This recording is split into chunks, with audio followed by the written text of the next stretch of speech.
귀한 찬양으로 은혜 받게 하신 것 감사합니다. 지금까지 지내온 곳 모든 것이 주님의 은혜입니다. 그런 은혜가 새 달을 맞이한 여러분 모두에게 함께 하시기를 기원합니다. 우리 매달 첫 주일 예배를 우리 젊은이들, 청소년들 또 어린이들 함께 통합으로 예배하는 그런 예배를 매달 드리게 될 것입니다.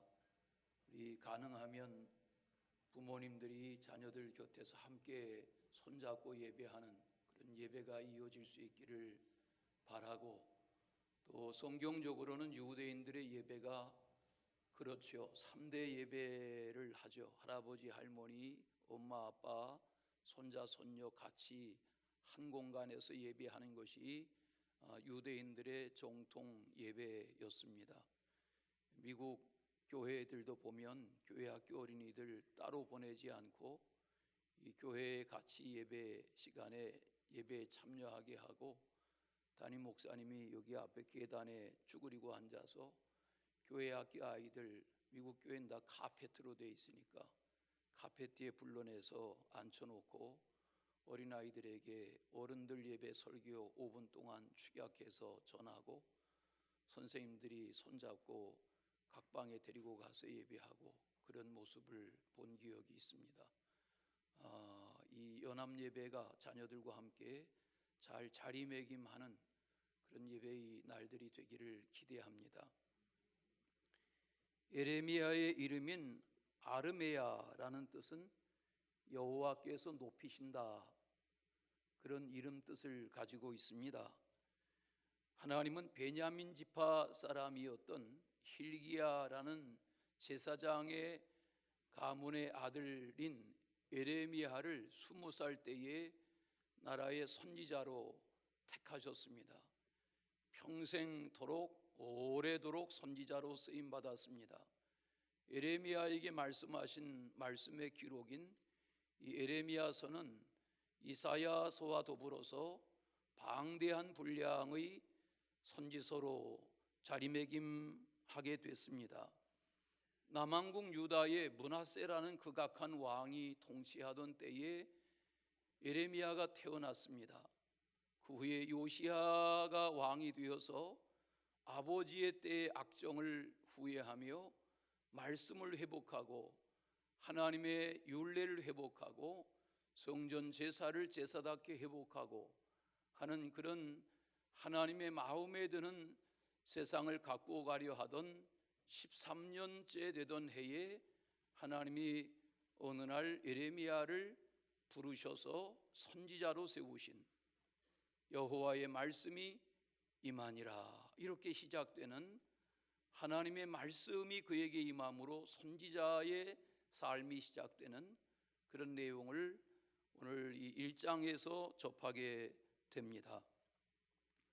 요시야 왕의 그런 선한 의지와 하나님을 향한 섬김이 아쉽게도 그의 자손들에 대해 가서 다시 또 므낫세 왕 때처럼 하나님을 경홀히 여기고 우상을 숭배하고 나라를 엉망으로 만들어가는 그런 일이 여호아스, 여호야김, 여호야긴, 시드기야, 이렇게 네 왕을 끝으로 남유다는 주전 586년에 망합니다.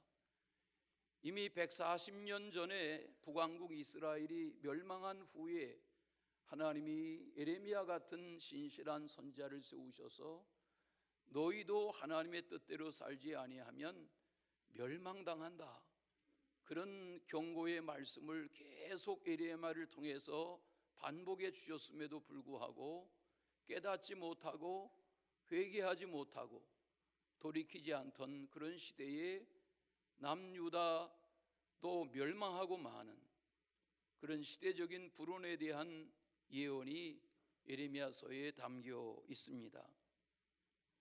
우리는 한 국가의 흥망성쇠를 압니다. 또 한 개인의 흥망성쇠와 생로병사에 대해서도 압니다. 언제까지나 잘 되기만 하는 인생 없습니다. 또 반면에 언제까지나 내리막길만 걷는 인생도 없습니다. 사람은 누구나 한 생을 살면서 별의별 우여곡절을 다 겪으며 삽니다. 문제는 하나님 안에 살아가느냐 하나님 밖에 살아가느냐의 문제입니다. 하나님은 장차 아버지의 대를 이어 제사장이 될 그런 예레미야를 선지자로 택하셨습니다. 그리고 그에게 말씀하셨습니다. 이것이 선지자의 부르심입니다. 오늘 펼쳐가지고 계신 말씀의 4절을 보십시오.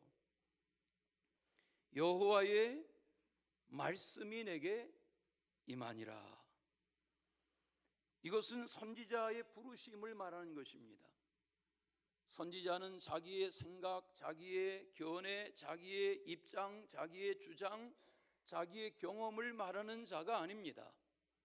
선지자는 그에게 임한 하나님의 말씀을 대언하는 예언자입니다. 5절 말씀에 보면 모태에 짓기 전에 내가 너를 알았다. 어머니 배에서 나오기 전에 내가 너를 성별하였다. 너를 여러 나라의 선지자로 내가 이전부터 구별해 세웠다.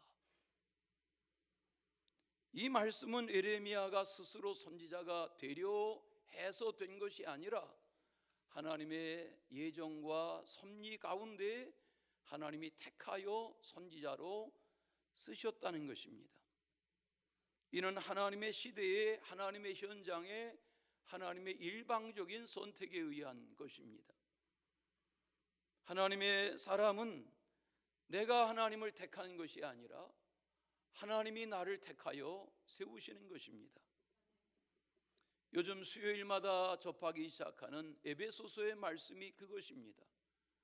하나님이 택하시고 하나님이 부르시는 그 배후에는 하나님의 예정이 있다 하는 것입니다. 하나님은 일방적으로 예레미야를 선지자로 택하셔서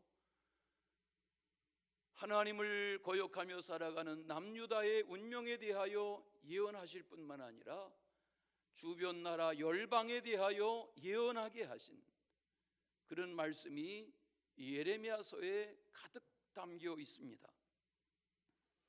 열방 나라와 열방 민족이 하나님의 예언의 말씀을 받아들이든지 받아들이지 않든지 하나님은 말하게 하셨습니다.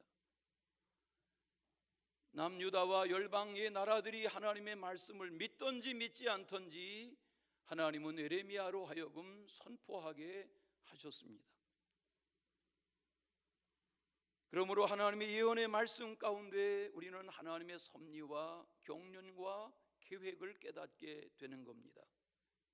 6절에 보니까 하나님의 부르심을 받은 예레미야가 당혹스러워합니다. 하나님 아닙니다. 저는 아직 어립니다. 말도 잘할 줄 모릅니다. 이렇게 반응합니다. 7절의 이하에서는 오늘 본문에서 하나님이 왜 예레미야를 택하셨는지, 하나님이 왜 예레미야에게 이런 말씀을 하시는지 하나님의 명령과 하나님의 격려와 하나님의 위로와 하나님의 분보하시는 사명, 부르신 목적이 명확하게 담겨 있습니다. 첫째는 가서 말하라 하는 것입니다. 하나님은 당황스러워하는 예레미야를 설득하십니다. 그리고 분명하게 명령하십니다. 내가 너를 누구에게 보내든지 가서,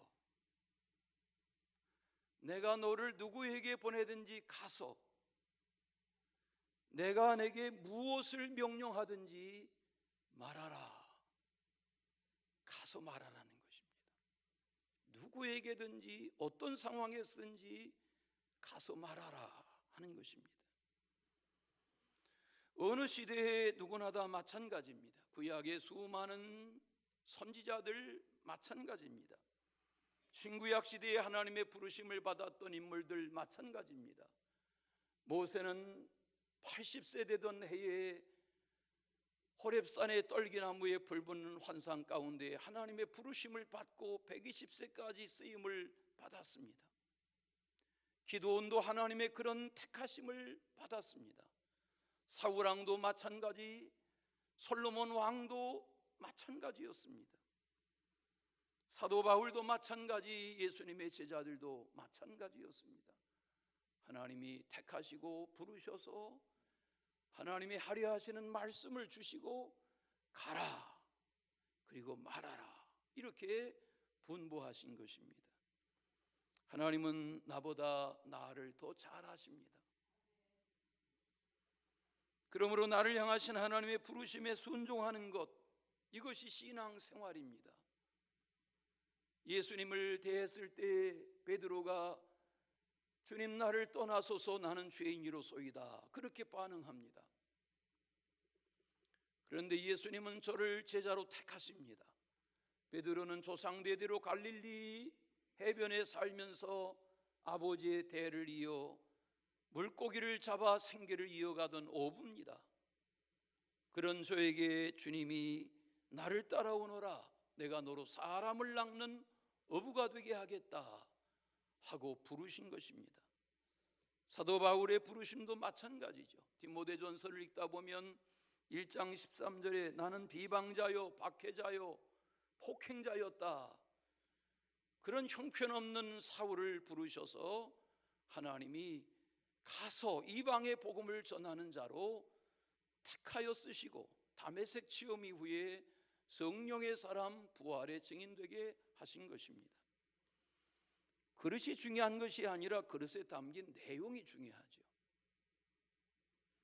우리 개화 초기의 선교사님들이 한국에 와서 귀한 물건을 보았습니다. 그리고 어느 선교사님이 지혜롭게 이런 비유의 말을 설교 시간에 했던 인용이 역사에 전해집니다. 어느 선교사님이 이렇게 인용했습니다. 여러분, 이 뚜껑이 있는 이 아름다운 그릇에 소변을 담으면 요강이 됩니다. 그런데 이 아름다운 뚜껑이 있는 그릇에 꿀을 담으면 꿀단지가 됩니다. 이렇게 설교했습니다. 그릇이 중요한 것이 아니라 내용물이 중요한 것입니다. 나라는 한 존재의 이 가치를 귀하게 여겨서 내 속에 복음의 존귀한 것, 주님의 은혜의 귀한 것을 담으면 하나님의 그릇이 되는 것입니다.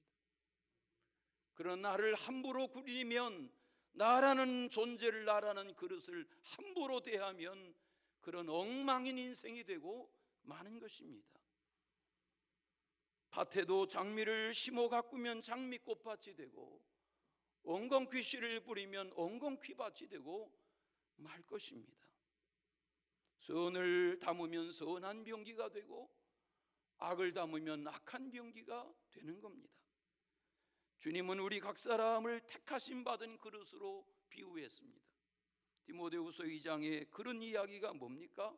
큰 집에는 금그릇, 금그릇도 있고 은그릇도 있고 질그릇도 있고 나무그릇도 있습니다. 귀하게 쓰는 것도 있고 천하게 쓰는 것도 있습니다.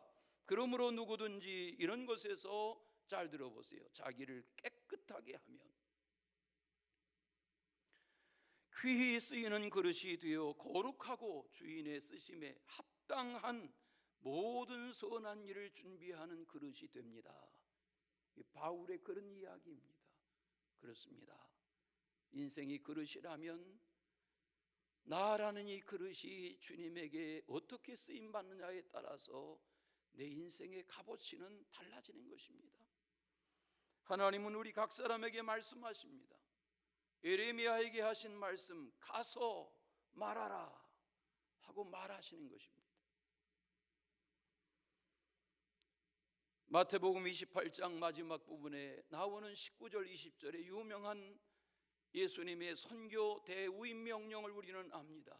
그러므로 너희는 가서 모든 족속으로 제자를 삼아 아버지와 아들과 성령의 이름으로 세례를 주고 내가 너희에게 분부한 모든 것을 가르쳐 지키게 하라. 내가 세상 끝날까지 항상 너희와 함께 있을 것이다. 가서 말하라는 것입니다. 오늘 오후에 연합속해 드릴 것입니다. 주관하는 세 곳 선교지에 선교사님들에게 명절 기간에 카톡으로 문자를 보내서 선교지 근황을 영상으로 받았습니다. 10분짜리 영상을 오후 예배 시간에 접하실 겁니다. 평범한 한 인생들이 남의 문화에 가서 남의 나라 언어를 체득하고 남의 나라에서 낯설은 문화에서 평생을 살면서 하나님이 가서 말하게 하신 하나님의 말씀을 전할 때 말씀의 운동력이 어떤 일이 일어나는지를 보게 될 것입니다. 주님은 예루살렘 북서쪽 12월이 동네인 아나도스의 제사장들이 모여 사는 마을에 많은 제사장들이 사는데 다른 집이 아니라 힐가야의 집에 다른 아들이 아니라 힐가야의 아들인 에레미야를 선지자로 택하신 것입니다. 너는 가서 내가 누구에게 너를 보내든지 가서 무슨 명령을 하든지 말하라. 명령이라는 것은 행해도 좋고 그만둬도 그만인 것이 아니죠. 명령은 반드시 수행하고 준행해야 하는 거지요. 오늘 이 시대를 살아가는 우리는 선지자는 아니지만 선지자성이 있는 것입니다. 다 같이 선지자성. 선지자성이 뭐예요? 우리는 선지자는 아니지만 선지자됨이 있는 것입니다. 하나님이 우리 각 사람을 여러분의 가정으로 여러분의 일터로 세상 중에서 살아가며 하나님의 가라 하신 삶의 현장에서 하라 하시는 주의 말씀을 대언하고 대변할 수 있어야 하는 것입니다. 민수기 22장 이하에 보면 모압 왕 바알락에게 매수된 선지자 바알람 이야기가 나옵니다. 돈에 눈이 어두워서 바알락 왕에게 매수되어 이방 왕에게 사로잡혔습니다. 하나님이 그를 못마땅하게 여기십니다. 깨닫게 하시려고 그가 타고 다니는 나귀를 통해서 나귀가 담장에다가 이 바알람 선지자의 몸을 다리를 다 으그러뜨리게 합니다. 평소에 말을 잘 듣던 나귀인데 이상한 행동을 하니까 나귀를 책망합니다. 꾸짖습니다. 때립니다. 그때 하나님은 나귀로 말하게 하셨다고 그랬습니다. 나귀를 통해서 하나님에게서 멀어져 가버린 이 거짓된 선지자 바알람을 하나님이 나귀로 말하여 책망하게 하셨다고 그랬습니다. 스스로에게 물어보십시오. 하루가 24시간, 일주일이 168시간, 그렇게 지난 한 달을 다 보냈습니다. 이렇게 하다가 봄이, 이렇게 하다가 여름이, 이렇게 하다가 가을이, 이렇게 하다가 한 해가 또 갈 것입니다. 주님은 말씀하십니다. 너희는 가서 말하라. 다 직장이 다르고 생업이 다르고 생계가 다르고 삶의 여건이 다르지만 하나님이 말하게 하시는 이 충동을 말하라는 것입니다.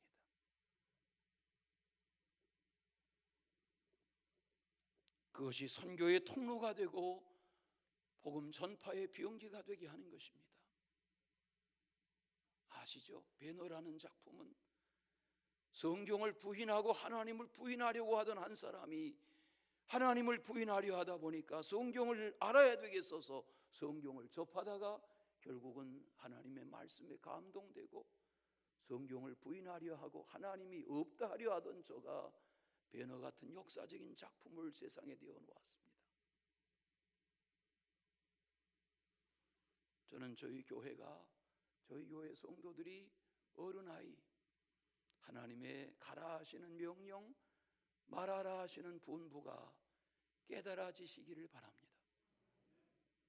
두 번째는 두려워하지 말라 그러셨어요. 하나님은 하라고 하시는 사명만 명령하시는 분이 아닙니다. 명령한 명령을 수행할 수 있는 능력도 주시고 용기도 주시고 지혜도 주시는 분이 주님이세요. 여러분, 예배가 많지요, 설교가 많지요. 여러분은 앉아 계시면 되지만 저는 수없이 쏟아져 오는 예배의 시간을 준비하지요. 예배의 시간마다 말씀을 준비하는 일은 두려운 일입니다. 말씀을 읽어도 말씀에 맥이 잡히지 아니하면 밤잠을 설치게 됩니다. 그러나 두려워해서만은 안 될 것은 하나님이 때를 따라서 생각나게 하시고 깨닫게 하시고 분별력을 주시고 준비되게 하셔서 묵상하게 하시고 나누게 하시는 것은 하나님의 은혜입니다. 오늘 말씀 8절을 보겠습니다. 너는 그들 때문에 두려워하지 말라. 내가 너와 함께하여 너를 구원하리라. 나 여호와의 말이니라. 두려워하지 말라는 거예요. 하나님이 함께 하시겠다는 거예요. 하나님이 구원하시겠다는 거예요. 내 말이니 들으라는 거예요. 우리에게 두려움이 있어요. 유명한 말을 아시죠? 미국의 대공황기 때에 미국의 루즈벨트 대통령의 유명한 말 아시죠? 우리가 두려워해야 하는 것은 두려움 그 자체일 뿐입니다. 우리가 두려움에 휩싸이지만 지내놓고 보면 하나님이 다 온전하게 하시고 회복되게 하시고 가능하게 하시고 좋게 하시고 되게 하시고 지내놓고 보면 두려움은 아무것도 아닌 것으로 지나가게 하시는 것입니다. 하나님 말씀하세요. 두려워하지 말아라. 내가 너와 함께한다. 임마누엘 하시겠다는 거예요. 다니엘에게 말씀하세요. 사자굴에도 함께 하셨어요. 사드락 메삭 아벳느고에게 함께 하셨어요. 풀무불 속에서도 함께 하셨어요. 하나님이 두려워하지 말라고 하시는 이유는 뭐예요? 함께 하시겠다는 거예요. 낮의 해와 밤의 달이 너를 해치 못하도록 상하지 않도록 지켜주시겠다. 시편 121편의 유명한 교훈이 아닙니까? 찾아 읽어보면 주님이 말씀하세요. 내가 산을 향하여 눈을 들리라. 나의 도움이 어디서 올꼬? 나의 도움은 천지를 지으신 여호와에게서로다. 이렇게 시작된 하나님의 지키시고 도우시는 은혜를 두려워하지 말고 누리며 살아야 할 이유에 대하여 시편 기자는 아름답게 고백합니다. 너를 지키시는 자는 졸지도 아니하시오 주무시기도 아니하시오. 여호와는 너를 지키시느니야. 여호와는 내게 그늘이 되시오. 낮의 해가 너를 상치 아니하게 하겠다. 밤의 달이 너를 해치 아니하게 하겠다. 모든 환난을 면하게 너의 영혼을 지켜주겠다. 너의 출입을 지금부터 영원까지 지켜주겠다 말씀하세요. 얼마나 사고도 많고 사건도 많고 재난도 많고 그런 세상 속에 살지만 하나님은 말씀하세요. 두려워하지 말라는 거예요. 주님을 믿고 신뢰하고 담대하게 살고자 하는 그런 은혜가 함께 하시기를 축원합니다. 예수님 말씀하시죠. 너희가 세상에서 환난을 당하나 담대하라. 내가 세상을 이기었노라. 요한복음 16장의 유명한 말씀이죠. 두려워하지 말라는 거예요. 여기 청소년들 어린이들 같이 예배하는데 전 시골에서 자라면서 많이 우울했어요. 왜 우리 부모님은 섬에서 살아가지고 야 인천에 사는 애들은 좋겠다. 서울 사는 애들은 좋겠다. 나는 마당에 나가도 보이는 게 산, 보이는 게 바다, 보이는 게 하늘. 야 도시 애들은 좋겠다. 우울했어요. 왜? 이런 깡촌에서 섬에서 나서 뭐가 될래나.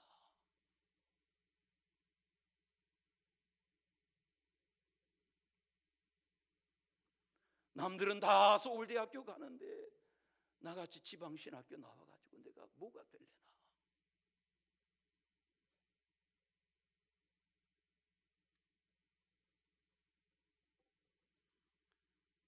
그런데 주님의 약속의 말씀은 각 사람에게, 누구에게나 다 임하세요. 그러므로 가슴에 간직된 두려움, 불안, 염려, 이것을 깨트리고 극복하고 뛰어넘고 주님이 말씀하시는 대로 두려워하지 마라. 내가 너와 함께 하는 거야. 내가 너를 구원하는 거야. 여호와의 말씀이야. 이것을 청년 20세의 예레미야에게 불러놓으시고 나는 자신 없어요, 못해요, 그러는 예레미야에게 아니야, 두려워하지 마라. 내가 너와 함께 한다.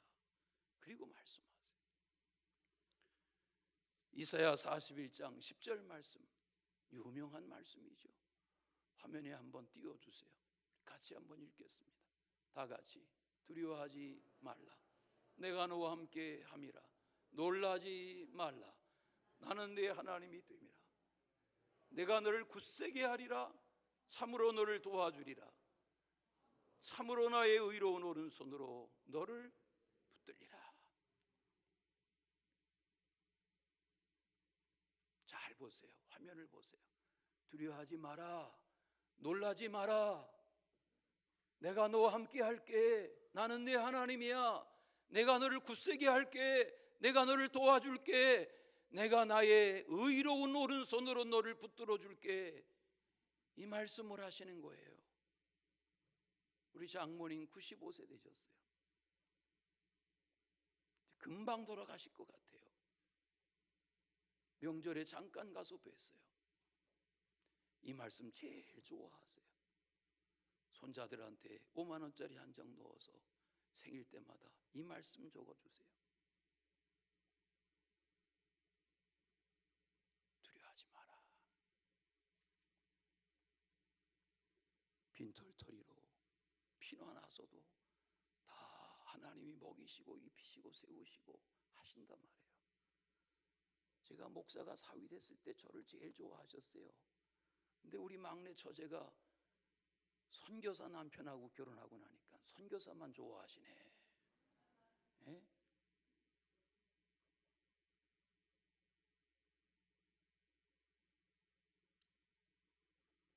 하나님이 붙들어 주세요. 두려워하지 말라는 거예요. 이사야 41장 그 뒤에 말씀해 보면 두려워하지 마라, 놀라지 마라, 그러면서 뭐라고 말씀하시냐면 내가 너로 새 타작 기계가 되게 해줄게. 산이라도 부수게 해줄게. 그렇게 말씀하세요. 힘이 있게 해주시겠다는 거예요.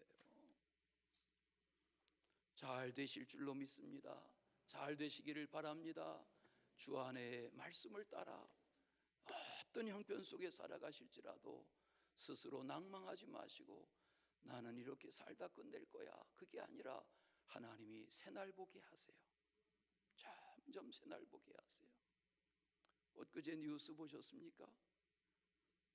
어느 사람이 길거리에서 칠부를 주고 누구 자화상을 하나 샀는데 최근에 이게 세상에 알려지면서 이게 반고의 진품인 것 같은데 사실로 입증이 되는 날에는 200억 가치가 된다. 길거리에서 산 7불짜리 굴러다니는 자화상인데 어느 화가에게 물었어요. 그동안 그려오신 작품 중에 최고의 작품이 뭡니까? 그가 쉽게 대답했어요. 다음에 그리는 작품입니다. 하나님은 우리의 나중을 좋게 하실 줄로 믿습니다. 마지막 역사의 주관자이신 하나님을 믿으라는 것입니다. 하나님은 역사의 주관자이세요. 개인과 가정과 가족과 나라와 민족과 문명과 시대의 역사의 주관자가 하나님이세요. 서양 사람들은 역사를 그분의 이야기라고 말하잖아요. 히스토리.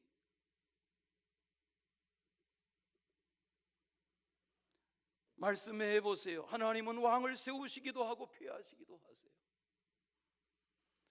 하나님은 인생을 멸하시기도 하고 흥왕하게도 하세요. 흥망성쇠와 기륭화복이 주님의 손안에 있는 거예요. 10절 말씀에 보세요. 거기 보면 파괴에 관한 표현이 4번 나옵니다. 회복에 대한 표현이 2번 나옵니다. 뽑고 파괴하고 파멸하고 넘어뜨리겠다, 다 하나님이 그만두시겠다는 겁니다. 그런데 그 뒤에 뭐라고 말씀하세요? 아니야, 내가 건설하고 다시 심게 할 거야, 이렇게 말씀하세요. 맞아요. 하나님은 때로 하나님이 심판하려 진노하시면 뽑아버리세요. 파괴하세요. 깨트려버리세요. 파멸하세요. 넘어뜨려버리세요. 그러나 하나님의 긍휼과 자비와 용서와 사랑은 다시 마음을 돌이키셔서 건설하게 하시고 회복되게 하시고 일어서게 하시는 거예요. 이게 포로 70년 아닙니까? 1, 2, 3차 포로의 귀환이 무엇입니까? 돌아온 땅에서 예루살렘 성전을 재건합니다. 느헤미야를 보내서 성곽을 중건합니다. 사람 살만한 도성이 됐습니다. 건물이 올라갑니다. 짐승이 오는 소리가 들립니다. 제사도 회복합니다.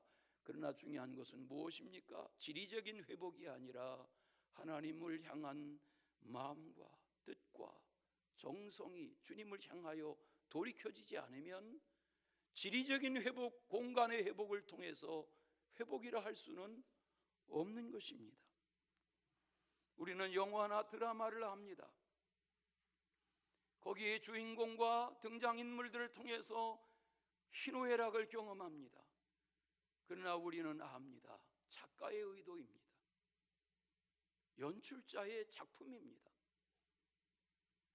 출연하는 그 배우들이 자기 마음대로 하는 게 아닙니다. 표정 하나, 손동작 하나, 주고받는 대화 하나 다 작가의 의도입니다. 연출가의 기획입니다. 물론 우리에겐 자아의지가 있어서 내 생을 내 마음대로 가꾸어 갈 수 있지만 하나님의 큰 그림으로 보면 하나님의 손안에 있는 것입니다. 요나서의 내용을 우리는 잘 압니다. 요나는 하나님의 말씀을 들으려 하지 않았습니다. 다시스에 가서 하나님의 말씀을 선포하라. 니느웨에 가서 하나님의 말씀을 선포하라. 니느웨는 아수르의 수도입니다. 좌우를 분별 못하는 어린아이만도 10여만 명이 사는 큰 도시라 했습니다. 못마땅하게 여깁니다. 다시스로 가려 합니다. 요파 항구에 도착했습니다. 마침 배가 있습니다. 배삭스를 주었습니다. 배에 올랐습니다. 얼마를 항해를 계속합니다. 큰 풍랑을 만납니다. 큰 폭풍이 몰아칩니다. 살다 보면 그런 날이 있을 수도 있습니까? 성경은 아니라고 말합니다. 요나서 1장을 읽다 보면 4절에 이렇게 말합니다. 여호와께서 큰 바람을 바다 위에 내리심에 바다 가운데 큰 폭풍이 일어나 거의 배가 깨지게 되었더라. 하나님이 큰 바람을, 큰 폭풍을 일으키셨다는 것입니다. 제비를 뽑습니다. 요나가 결정됩니다. 요나를 바다에 던집니다. 큰 물고기가 삼킵니다. 물고기 뱃속에 3일을 갇혀 지냅니다. 거기서 회개합니다. 요나서 2장은 요나의 회개 기도입니다. 하나님께 돌이키고자 합니다. 하나님이 그를 요나의 뱃속에서 3일 동안 살리셨습니다. 오늘 이 말씀을 듣는 여러분들 중에 말도 안 돼, 어떻게 사람이 물고기 뱃속에 들어가는데 3일을 살 수 있단 말이야, 말도 안 돼, 그렇게 듣지 마시고 하나님이 하시면 하십니다. 거기 회개하는 물고기 뱃속의 요나의 기도를 하나님이 들으셨습니다. 물고기에게 명령하셔서 그를 육지에 토하여 내치게 하셨습니다. 그리고 거기서 또 박농굴 사건으로 우유곡절을 겪게 합니다. 요나의 알량한 자존심이 여전히 살아 있습니다. 하나님이 그를 우여곡절 속에 니느웨로 향하게 하십니다. 그리고 하나님의 말씀을 전하게 하십니다. 어떻게 살아야 하는 것입니까? 하나님의 말씀을 따라서. 먹고 싶다고 다 먹고, 마시고 싶다고 다 마시고, 가고 싶다고 다 가고, 하고 싶다고 다 하고, 자고 싶다고 다 자고, 그리고 역사를 바꾼 사람 한 사람도 없습니다. 하나님은 예레미야를 통하여 말씀하십니다. 10절을 보십시오. 보라, 내가 오늘 너를 여러 나라와 여러 왕국 위에 세웠다. 내가 오늘 너를, 이렇게 말씀하세요. 내가가 뭐예요? 하나님이 주관자시란 말이에요. 오늘이 뭐예요? 시간과 역사의 주인이 주님이시란 말이에요. 너를이 뭐예요? 하나님이 쓰신단 말이에요. 유다 동족들에게 뿐만 아니라 열방에 하나님의 말씀이 전파되도록, 말씀을 가서 전하도록 뽑으셨단 말이죠. 말도 많고 탈도 많았던 미국 대통령 선거에 도널드 트럼프라는 분이 당선됐습니다. 두 번째 대통령을 하게 됐습니다. 1월 달에 추운 날씨에 취임식을 하는 전통이 있습니다. 야외에서 합니다. 20만 명 이상의 의자를 놨습니다. 그런데 강추위가 몰려왔습니다. 미국 역대 대통령 중에는 1월 달 대통령 취임식하고 독감에 걸려서 보름 만에 죽은 대통령도 있습니다. 이래서는 안 되겠다. 그래서 다 체육관으로 몇만 명 몰고, 그리고 600명이 의사당 안에 들어갔습니다. 그 의사당 안에 개회가 됐습니다. 취임식이 시작됩니다. 빌리 그레이엄 목사님의 아들 프랭클린 그레이엄 목사가 기도했습니다. 2분짜리 짧은 기도의 내용을 들어봤습니다. 하나님, 왕을 세우시기도 하시고 폐하시기도 하는 하나님, 이렇게 기도했습니다. 그 지근거리에 취임하는 대통령 곁에 전직 대통령 부부들이 다 참석했습니다. 오바마만 홀로 왔습니다. 조지 W. 부시 대통령 아내의 손을 잡고 입장했습니다. 정치 명문가에서 났습니다. 아버지도 대통령을 지냈습니다. 예일 대학에서 역사학을 공부했습니다. 하버드 대학원에서 경영학을 공부했습니다. 그런 저가 10대 때에 마약에 손을 댔습니다. 20대 때 술에 젖어 살았습니다. 정치 명문가의 아들입니다. 그런 저가 기도한 프랭클린 그레이엄과 함께 미국의 타임지에 두 얼굴이 동시에 실린 적이 있습니다. 제목은 돌아온 탕자였습니다. 프로디갈 손. 프랭클린 그레이엄은 목사의 아들이었지만 타락했습니다. 범죄했습니다. 막 살았습니다. 그런 저를 하나님이 부르셨습니다. 그리고 아버지의 대를 잇는 시대적인 인물이 됐습니다. 조지 W. 부시 대통령도 마약에서 손을 떼고 술에서 손을 뗄 수 있었던 계기는 아내 로라 부시 여사가 나이 40이 된 생일날 눈을 크게 뜨고 남편에게 말했답니다. 당신이 술을 끊던지 술을 계속하려면 나와 이혼하든지 선택해라.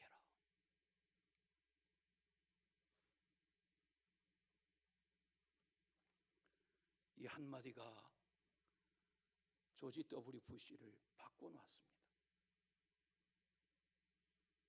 그리고 저는 텍사스주의 하원의원이 됐습니다. 주지사가 됐습니다. 43대 대통령이 됐습니다. 아버지 대통령 내외는 영국 성공회 미국 교회인 이피스코팔 교회 교인입니다. 그런 환경에서 자기도 자랐습니다. 아내인 로라 부시는 감리교도입니다. 그는 변화된 후에 아내의 손을 잡고 감리교인이 됐습니다. 많은 역대 대통령들이 사생활에 말이 많았지만 조지 W. 부시 대통령은 가정을 잘 지켰습니다. 1910년, 2010년 우리나라 6.25 60주년 기념식에 참석했던 조지 W. 부시 대통령은 우리나라에 왔을 때 간증했습니다. 나는 하나님 나는 주님을 만났습니다. 간증했습니다. 살아도 주를 위하여, 죽어도 주를 위하여 살아야 합니다. 하나님은 한 시대의 문명과 역사에 세우시기도 하고 부수시기도 하십니다. 찢기도 하시고 꿰매시기도 하십니다. 넘어지기도 하시고 손 붙잡아 일으켜 세우시기도 하십니다. 가룟 유다는 6월절 전날 만찬 자리에 예수님과 마주 앉았습니다. 예수님이 알아들을 만한 말을 그에게 하셨습니다. 나와 이 떡그릇에 손을 같이 넣는 자가 나를 팔겠다. 그런데 그는 뉘우치지 못했습니다. 깨닫지 못했습니다. 뛰쳐나갔습니다. 주님을 팔아버렸습니다. 배반했습니다. 스스로 목숨을 끊었습니다. 주님이 깨닫게 하시는 말씀의 기회 앞에 반응하지 못했습니다. 중요한 것은 무엇입니까? 가라, 그리고 말하라 하는 주의 말씀이 나 자신에게도 들려야 합니다. 하나님의 말씀 안에서 함께 하시고 구원해 주실 주님, 유다 나라와 열방을 통치하시는 주님 안에서 살아가는 은혜가 있으시기를 축원합니다. 사랑의 주 하나님 아버지, 주님의 부르심과 사명에 정직하게 응답하는 하나님의 사람들 되게 하여 주시옵소서. 예수 그리스도 이름으로 기도하옵나이다.